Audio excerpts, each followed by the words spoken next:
The star of the 2016 Basel World Watch Fair was absolutely Rolex's ceramic Daytona. We've all been waiting for it for a long time, and it finally arrived.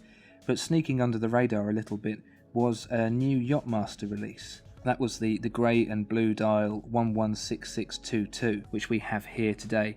And we're going to have a little look at this particular Yacht-Master, but also the history of the Yacht-Master to see why we really should be appreciating this undervalued watch. So let's have a look at this grey and blue dial 116622.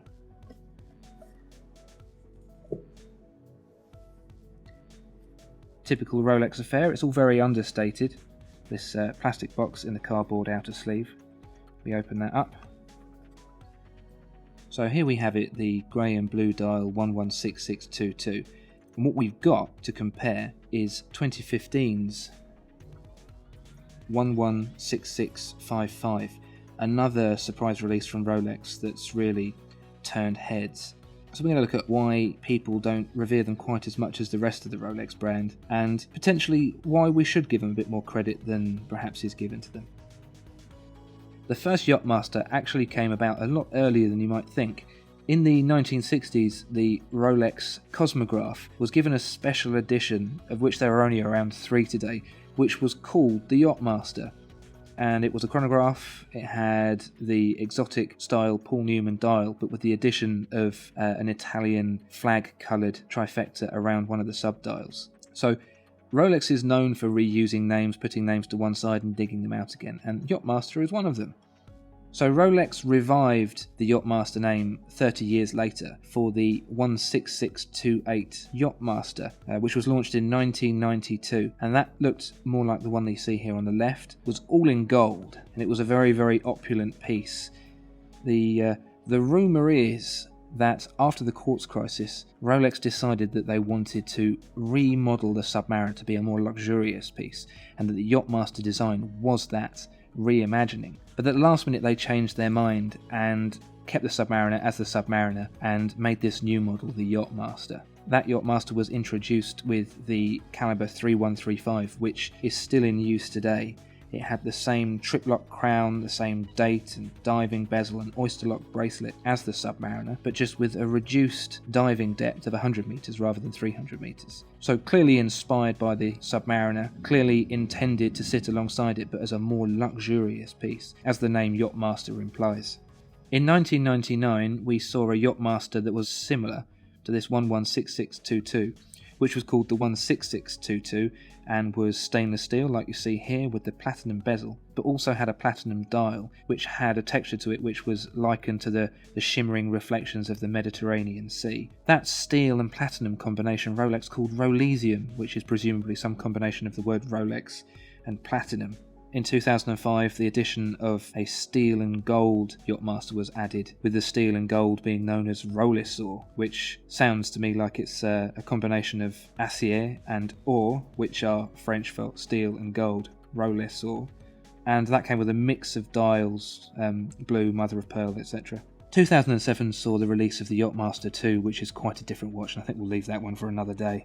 And then we catch up to pretty much present day, when in 2015 we saw the release of this, the 116655 with the Everose gold and ceramic bezel. And the Everose gold, just to let you know, is where they add a little bit of platinum to the copper that makes the gold that reddish colour. And the platinum gives it a little bit more of a shine, according to Rolex, and makes the colour last longer as well, apparently. And then finally in 2016 we catch up to this grey and blue 116622, and there was also an Everose gold and steel version with a brown dial, and that was the 116621, also released in 2016. That's all very well and good, but why should we appreciate these Yacht-Masters? What is there about them that should make us care?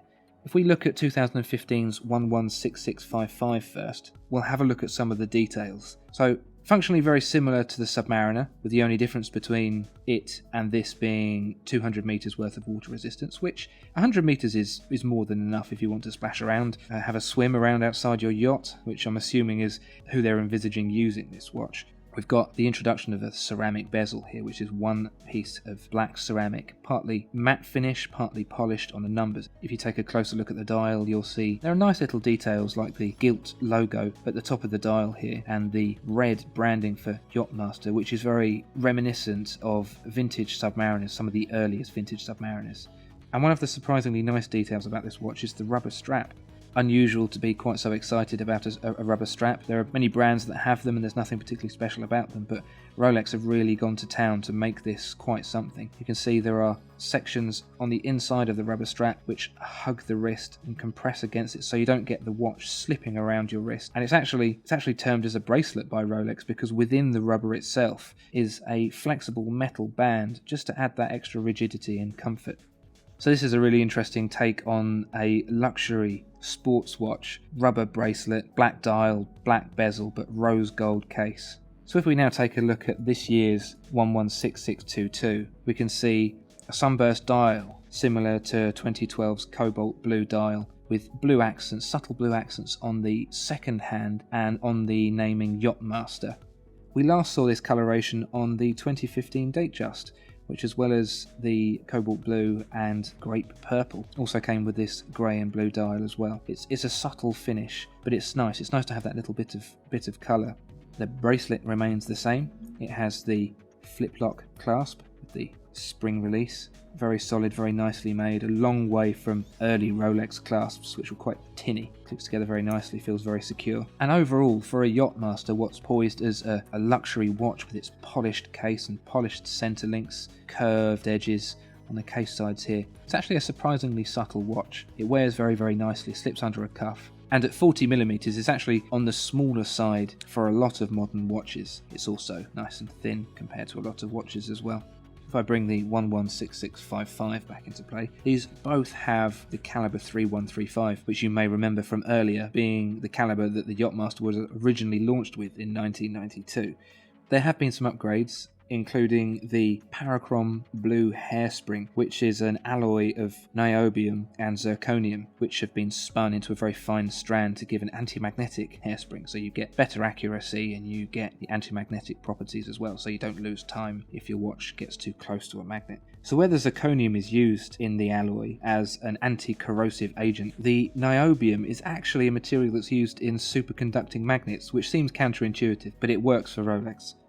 As a side note, actually, both of these watches are 40mm, but they have a 37mm cousin, the smaller mid-sized version, and those have the caliber 2236 in them, which actually have the new Siloxy silicon hairspring. That's a technology that some brands like Patek Philippe and Breguet have been using for a while. Rolex have been experimenting with silicon for around 10 years now, and have oddly snuck it into this 2236, which is hiding in the ladies' versions of these. So you get the parachrome blue hairspring in these two watches, but the smaller versions have the newer silicon hairspring. So where these are visually simple designs, time-only watches, there isn't a whole lot going on with them. It's all in the fine details where you really see the quality. And that's where Rolex has been beating all of its competitors recently. The fit and the finish are impeccable, as you'd expect. The quality of the finishes is just outstanding. You can see on the bracelet, the polish in the centre links and the brushed finish on the sides is absolutely perfect. The mirrored finish on the case on both of them. The texture of the dials on the 116655, beautifully matte, beautifully even. And then the sunburst on the 116622, which catches the light as it revolves around. Prices have been creeping up a bit with the Rolex model line, as they have with other brands, and you're looking at £8,650 for the 116622 RRP and £18,350 for the RRP of the 116655. So although you're getting the quality, you do have to pay for it.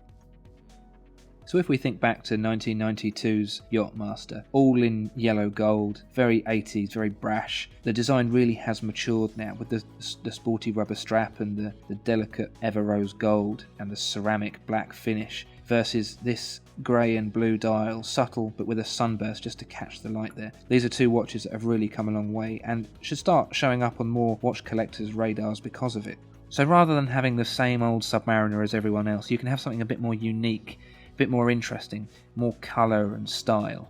And that's what the Yacht-Master brings to the table. Now they've refined the design a bit, now they've started to bring in some more subtle colours and tones. It's a watch that should be more appreciated by collectors, should be given a bit more of a chance, and hopefully we'll see more on wrists very soon.